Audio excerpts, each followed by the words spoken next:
Página 43. Aprendendo mais. Até aproximadamente 100 anos atrás, não eram conhecidos medicamentos capazes de tratar doenças causadas por bactérias, e elas levavam a muitas mortes. Em 1928, um cientista escocês, Alexander Fleming, 1881 a 1955, estudava bactérias quando notou algo inesperado. Ele cultivava bactérias em placas com meio nutritivo para observar seu desenvolvimento. Então, ele observou que algumas placas tinham sido invadidas por um fungo, conhecido como Penicillium, e que as bactérias dessas placas morriam.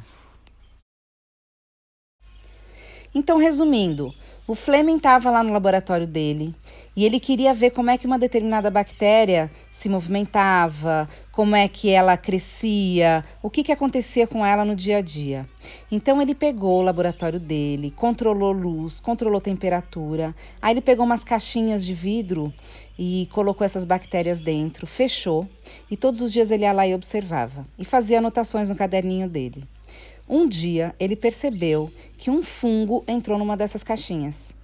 E aí ele notou que depois que esse fungo entrou, as bactérias daquela caixinha começaram a morrer. Fleming não suspeitou que estava descobrindo um medicamento capaz de matar bactérias, mas publicou em uma revista científica os seus achados. Outros cientistas, aproximadamente 10 anos depois, leram sobre suas descobertas e passaram a estudar a ação da penicilina, o material liberado pelo Penicillium sobre bactérias.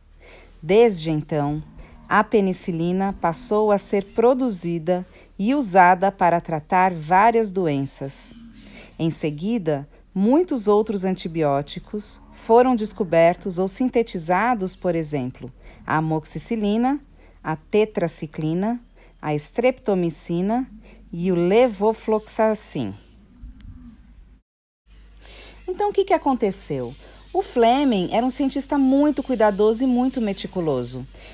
Tudo que ele via, ele anotava no caderninho dele. O que permanecia igual, ele anotava. O que mudava, ele anotava. E ele anotou sobre essas bactérias que morriam. Primeiro ele anotou sobre o Penicillium, que apareceu lá na lâmina, e depois ele anotou sobre a morte das bactérias. Só que ele não desconfiou que era um remédio que ele estava achando ali.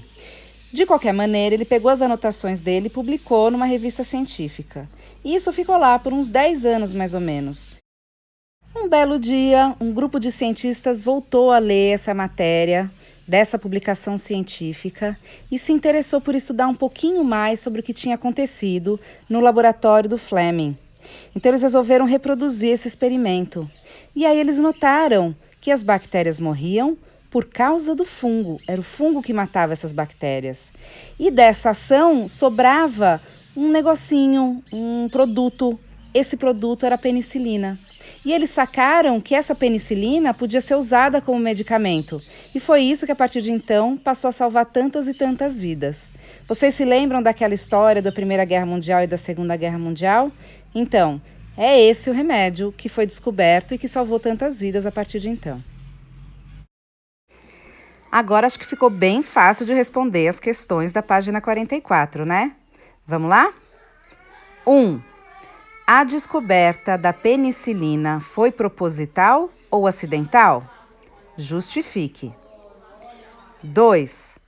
As características do trabalho científico de Fleming, com a observação atenta, os registros de seus achados e a publicação dos resultados da pesquisa, influenciou na descoberta da penicilina? Justifique. Vamos voltar à página 43. Nesse primeiro parágrafo, que diz o seguinte: ele cultivava bactérias em placas com meio nutritivo para observar seu desenvolvimento. Ou seja, ele não estava procurando estudar sobre a ação desse fungo em cima das bactérias? Ele estava estudando as bactérias. Portanto, a resposta para a questão 1 é acidental, porque o cientista não estava procurando estudar a ação dos fungos sobre as bactérias, e sim só as bactérias. O que aconteceu foi acidental, foi por acaso.